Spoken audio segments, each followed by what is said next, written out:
I want to talk to you this afternoon about extensions and refinements of zkRollups. So I give a short outline of this talk. I'm going to leverage the zkVM to implement cross-chain asset transfer. And leverage is in italics because it's a very popular word in the ecosystems. Anyway, I want to explain to you about entangled rollup. I'm going to talk a lot about what it is, and also explain about the extension that we recently developed. And the second part, it's going to be shorter. I'm going to show some sophistication, some sophisticated applications of zk proofs. I'm not going to list the improvements here because it's going to distract you, but at the very end of the presentation, you will see. So we all know that each main chain is an island. It's like a separate entity, unaware of the outside world or the existence of other chains. And often we would like to be able to communicate between these chains, and in particular we would like to do asset transfer. So here you see like these two isolated chains. And what do? The current solution is, well, we build a bridge. A bridge is a separate intermediate entity trusted with holding assets during some period of the transaction. And this is not desirable because it provides an opportunity for attack. It could be that maybe the bridge goes bankrupt while your assets are there, or maybe it gets hacked while your assets are there. So this is the solution showing the bridge.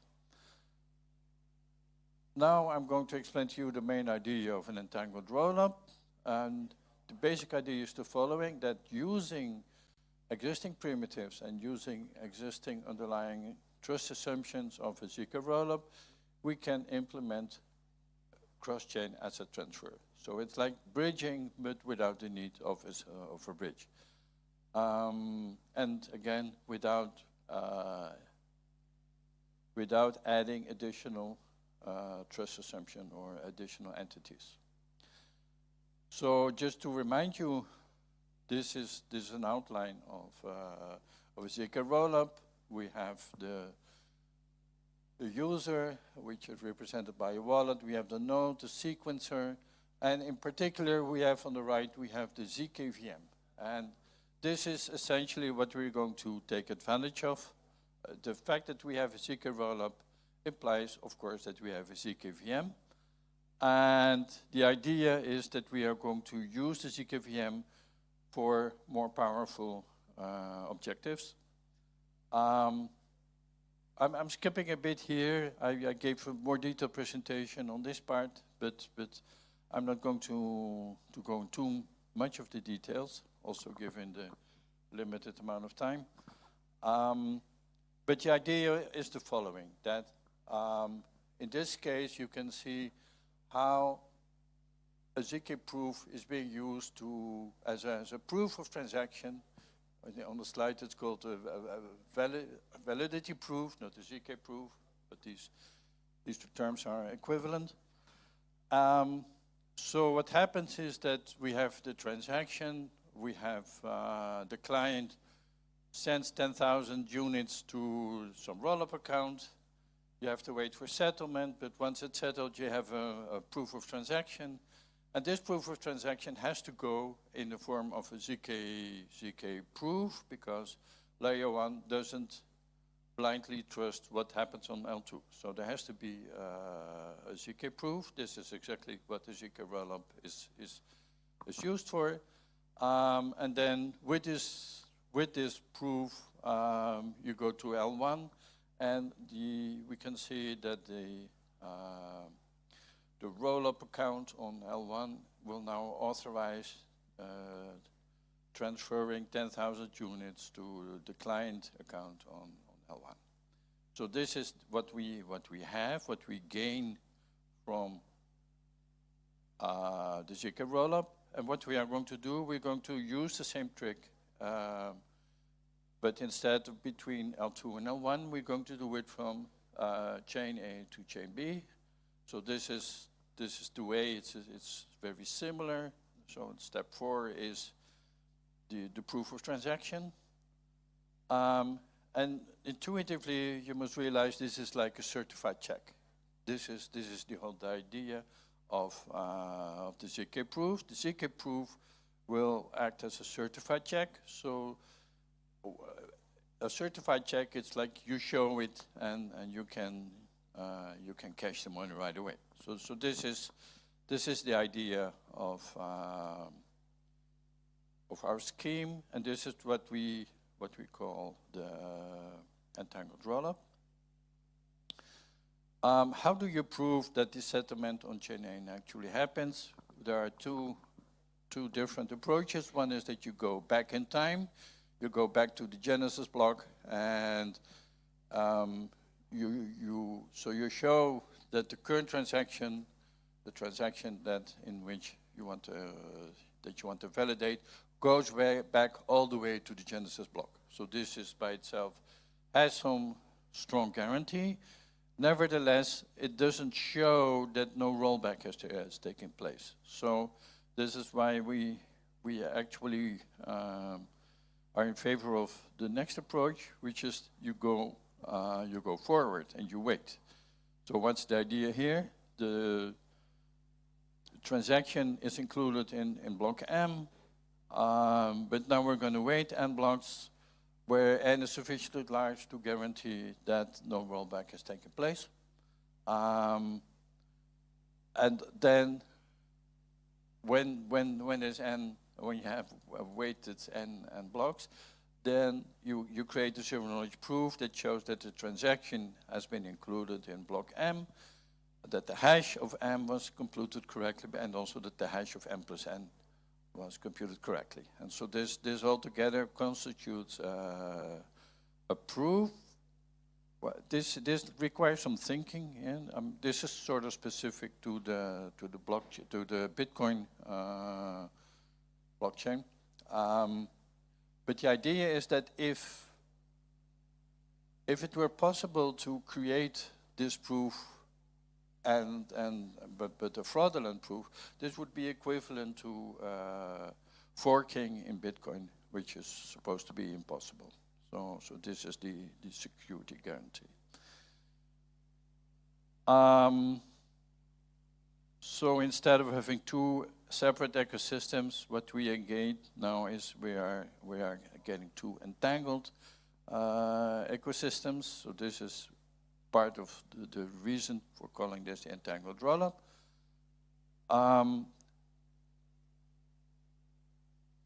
Now there is the thing which is called liquidity fragmentation, which is the following: if you want to do asset transfer from chain A to chain B on layer 1, then when the transaction is okay and you are at chain B, then it's necessary that this rollup account does have these reserves. It's like when you go to the airport and you want to buy currency, I don't know, British pounds, then the exchange where you buy it must have the amount available, otherwise it simply won't be able to work. So we have this problem which is called liquidity fragmentation. And there are some instances in which we can solve this using the entangled rollup. Suppose there's this case I read about DAI. DAI is represented on several L2s. And what happens is that the smart contract on layer 2 of blockchain A just needs to destroy 10,000, or this should be DAI, and this also should be DAI, while the smart contract on B2 needs to create 10,000 DAI. And why is this possible now? Well, because the coinage is the currency is virtual. The entity that controls the currency can simply perform this transaction. It's just a bookkeeping trick. There is no real need to keep to have backing of the DAI. So this is a very powerful powerful concept, which we call liquidity optimization. And this is one of the main use cases that we are trying to exploit. Yeah, also in a separate project, the Code project, we are trying to combine the Ethereum L2 and the other L2s together with Bitcoin. Okay, so this is the liquidity optimization. Yeah, so this is a kind of conceptual image of this. Now, there is an extension of the entangled rollup that we only thought of like 1 or 2 months ago, which is the following. You can have this rollup, but instead of copying all the data only to one L1, you could copy this data to several L1s. Now, this does have a problem in the sense that you are stuck with the time it takes to settle transactions on all these different layers. So this is something that needs to be taken into account. Even worse, imagine that on one of the layers a rollback takes place. What exactly are you going to do? So we are still studying this topic. But you can even take this idea further. Instead of having one rollup, you could have parallel rollups. I don't know, I call them here A2, B2, and C2 as if they are strictly related to the L1s. That's not even necessary. I mean, if you have a rollup already, it's very easy to add an additional field to say which coin it is that you are representing. So the same rollup technology could include various coins, various currencies in parallel. So this is a new idea, the extension of the entangled rollup. So I think what I like about it is that the overhead is very small. You have one zk verifier. You need a zk verifier on all the different L1s. It's a very simple model. We do have a problem though with a zkVM on Bitcoin, right? Because the Bitcoin scripting language is not sufficiently powerful. So this is why we have this separate project based on the BitVM ideas to have a more optimistic way to deal with transaction sending to Bitcoin. Now this is, I'm going to briefly, I have a couple of minutes left, talk about the improvements.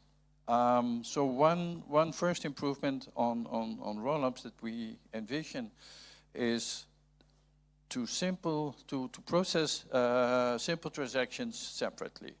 So what's the idea? Well, the idea is that many transactions are asset transfers from account A to account B. There is no smart contract call. We built a zkVM to be able to deal with complicated smart contracts. But it turns out that in many cases there is no complicated smart contract. It's a very simple transaction from account A to account B. So that means that maybe, well, not maybe, the correctness verification is very easy. We could use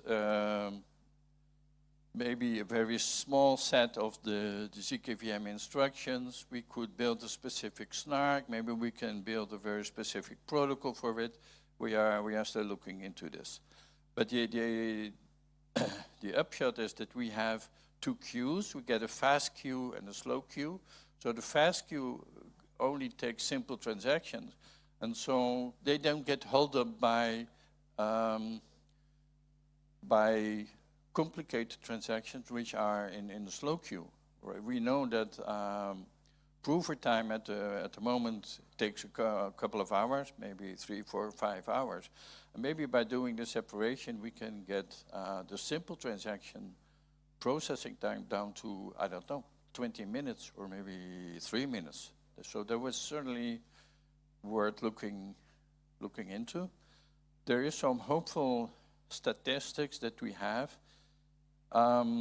This is very preliminary, but a student of mine did some investigation both on Bitcoin transaction and on the Metis transactions, and this set is 38.5%, so that's 40%, I would say. Seems like a good guess. They don't call a smart contract, and this is just based on simple fields that are included in a transaction. It doesn't even include ERC20 transactions, which I believe many of them are also very simple. There's a lot of USDC, USDT, Uniswap transactions that are simple. So I do expect this percentage to go up significantly. So the second improvement would be to do zero. You know, the rollup has a proof on the whole transaction. Instead of doing it for the whole transaction, we could do it for one specific transaction only. This may be interesting. Of course, the transaction that must be independent of others, and maybe the solution is to put them in the beginning of the batch. And then you have to show that these transactions are correct and the batch has been finalized. I believe this can be interesting. We could do this, I don't know, for a high value transactions, or clients may want this specific treatment. And the third improvement we're looking into is to show that asset invariance is maintained in a transaction or in a rollup. What does that mean? Well, it means that assets do not appear from nowhere, they don't disappear. But it's like you can see in the background, there's this bookkeeping sheet. It's like you want to have solid bookkeeping. But of course you don't have to do that for all the accounts. That's unnecessary, because all the accounts that are not involved in the transaction or transaction batch, they will remain the same. So we only need to sum over all the accounts that are involved in a transaction. And so the hope is that this will be much simpler than proving that the whole smart contract is correct. But of course, that's also the drawback. It doesn't prove that the smart contract has been executed correctly. So there's two sides to it. Why do I think this can be interesting? Well, all these improvements, they give us a way to refine, to get a range of services, of products that we can offer to our clients. We already have the hybrid rollup, which is the optimistic rollup and the zkRollup. We now can have a fast queue and a slow queue for simple and difficult transactions. You could imagine that you have an optimistic rollup, but that some clients or for high values, we do a zero knowledge proof in this specific case. Or we can also imagine that we have an optimistic rollup, but we do the zero knowledge proof for asset invariance. That at least gives a better trust of what has been going on. So this is it. Just wrapping up, I think there's been a panel on the discussion between optimistic rollups and zkRollups. I believe that we will always need alternatives to zero knowledge. So I don't think, I know that Vitalik has said that eventually all rollups will be zero knowledge. Frankly, I don't believe that. I think we will always stick with alternatives with optimistic solutions. The reason is very simple, because the optimization of arithmetization, which I sort of sketched here below, is too big. So even at the moment we have the overhead factor is about 100,000 or so. I think that Justin Taylor defined a million like 6 months or a year ago. I think by now maybe it's 100,000. Let's say we have dramatic improvements and we can make this overhead drop to a factor of 10. Then this still can be too high in some situations, right? If you have a computation that takes 6 hours and then you need to have a zero-knowledge proof for it, and the creation of the proofs takes 60 hours, then that's 2.5 days. So that's, in some instances, this is just not acceptable. So this is why I think we will always have alternatives to zero-knowledge proofs. I think that the optimistic verifiable computation will expand beyond rollups, and we see this in BitVM. Well, this is in some sense is a rollup. We have the naysayer proofs, and we have the rise now of markets for verifiable computing. Again, you can maybe have a choice whether you do the verification optimistically or you do a zk proof creation and verification. So the idea is that this is going to be completely outsourced. This is in combination with proof recursion technique. This is powerful. So this is where I want to stop. So this is the summary of the talk. You have now the improvements have been filled in at the bottom of the slide, and some of this has been publication. I have further information I should have said there. There's a blog of my explaining the entangled rollup, and there's also a technical paper on the entangled rollup. You can have the tiny URLs here, or you can have the QR codes. Okay, so this is it. Thank you very much for your attention.